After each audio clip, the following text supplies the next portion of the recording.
Imaginez-vous dans un nouveau restaurant fraîchement ouvert.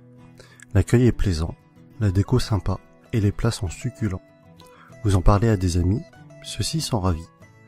Eux-mêmes vont conseiller ce resto à des membres de leur famille, à des amis et autres collègues. Et petit à petit, le restaurant commence à se faire connaître via ce que l'on appelle le bouche à oreille. Dans la majorité des cas, le restaurant ne vous aura pas payé un centime, ni même adressé un remerciement, alors que vous êtes à l'origine de peut-être plusieurs dizaines de clients, car tout cela s'est fait naturellement et de manière transparente. Eh bien, il existe un type d'entreprise qui utilise la puissante force du bouche à oreille pour se développer. Il s'agit du marketing relationnel, aussi appelé marketing de réseau ou MLM, pour multi-level marketing. On parlera de network marketing en anglais. Le problème, en France, c'est que le marketing relationnel est non seulement mal connu, mais en plus à mauvaise presse.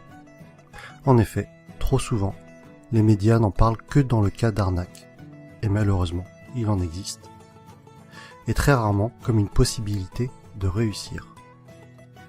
Les médias, pour attirer de l'audience, doivent faire dans le scandale, dans ce qui choque. Mais ceci est un autre débat. Mais effectivement, certaines entreprises sont des systèmes pyramidaux déguisés. Une pyramide, qu'est-ce que c'est au juste? Je vous invite à cliquer sur cette vidéo pour découvrir une animation très bien faite expliquant ce qu'est une pyramide de Ponzi. En résumé, non seulement c'est une arnaque, mais c'est aussi illégal. Le système est basé sur la promesse de faire de miraculeux retours sur investissement, juste avec de l'argent que tout nouvel entrant va apporter.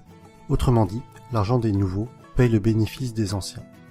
Et si, à un moment donné, les entrants ne sont pas assez nombreux, eh bien la pyramide s'écroule, car les anciens ne perçoivent plus d'argent. Ce qui est important à comprendre est que lorsque vous entrez dans une entreprise de marketing relationnel, vous êtes avant tout le distributeur d'un produit réel, le représentant d'une marque. Sans produit, ou avec un produit fictif, on rentre alors dans un système pyramidal. D'autre part, dans une pyramide, les anciens sont forcément plus riches que les nouveaux. Dans le MLM, même si plus vous rentrez tôt, plus vous êtes avantagé, cela ne garantit pas du tout votre succès. Un nouveau filleul peut très bien mieux développer son affaire et faire mieux que son parent. Ainsi, dans une entreprise de marketing relationnel, tout le monde est au même stade au début. Mais plus elle va grossir et plus elle va avoir d'impact et être puissante. C'est vraiment la force du réseau qui fait qu'une MLM est puissante. Et Robert Kiyosaki insiste vraiment sur ce point dans le livre « L'entreprise du XXIe siècle ». Le pouvoir n'est pas dans le produit, mais dans le réseau. Pour en revenir à ce que l'on évoquait au début de la vidéo, le bouche à oreille est le principal véhicule de communication d'une société de marketing relationnel, si bien qu'il n'y a pas ou peu de publicité. Et ce budget pub, qui est souvent faramineux pour les grandes entreprises, est reversé aux distributeurs et ou consacré à l'amélioration du produit, qui en général est excellent. Lorsque vous vous lancez dans le MLM, vous êtes parrainé par une personne, et ensuite c'est comme si vous étiez votre propre patron et que vous aviez créé votre entreprise. Votre but et votre source de revenus vont être de deux types. Soit en parlant du produit autour de vous et en le revendant, soit en parrainant d'autres personnes qui elles-mêmes vont devenir distributeurs. Ainsi, le plus efficace et pour que votre entreprise soit réussie, tout ce que vous faites doit être duplicable. Votre filleul doit avoir les outils pour développer lui aussi son réseau. Dans tous les cas, ce qui est important à retenir est que le succès est partagé. Si votre filleul échoue, vous échouez d'une certaine façon. Votre succès est complètement tributaire du succès des personnes que vous aidez, de vos filleuls et des filleuls de vos filleuls. L'accent doit être mis sur le déploiement de votre réseau et pas sur les ventes directes. Ainsi, ceux qui réussissent le mieux en MLM ne sont pas les vendeurs ou les commerciaux, mais plutôt les personnes pédagogues, les profs et les formateurs. Et personnellement, autant je trouve la réussite personnelle gratifiante, autant aider les autres à réussir l'est encore plus. Autre sujet que je trouve intéressant, c'est que votre entreprise grandit avec vous. Vous gagnez de l'argent en apprenant et en appliquant les méthodes de vos parrains et de votre upline. C'est le terme indiquant les personnes antérieures à vous dans la vie du MLM. Autre point fort du marketing de réseau est que pour devenir distributeur, cela demandera en général un faible investissement financier au départ, contrairement à la majorité des créations de nouveaux business.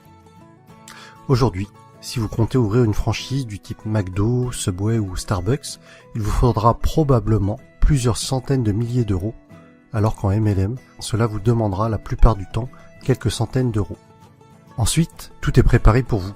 Vous allez avoir votre propre boutique en ligne, tout un tas de plans de formation pour vous, mais aussi pour vos filleuls, ainsi que différents kits de présentation.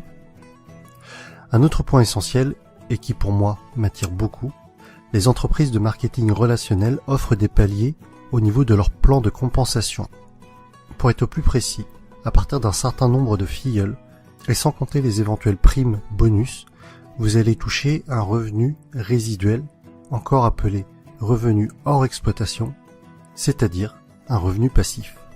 Les bonnes MLM sont donc de formidables véhicules vers l'indépendance financière de fait de ce revenu passif engendré par le parrainage d'autres personnes.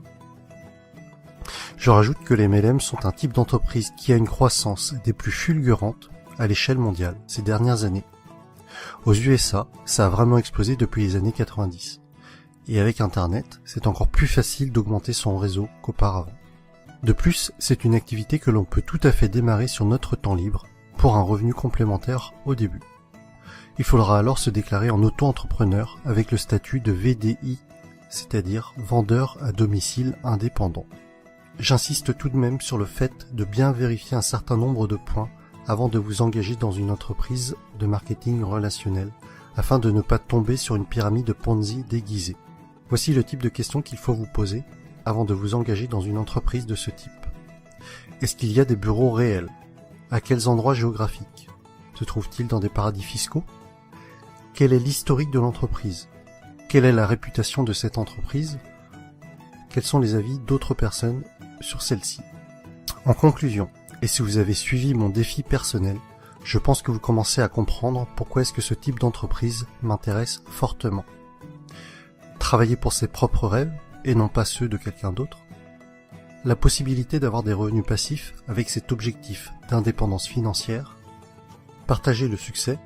Vous savez, à la base, ma chaîne YouTube est quand même le partage des bonnes pratiques, d'idées inspirantes.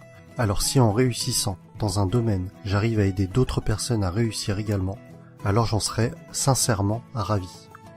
Autre point que l'on avait évoqué, c'était de gagner de l'argent tout en apprenant.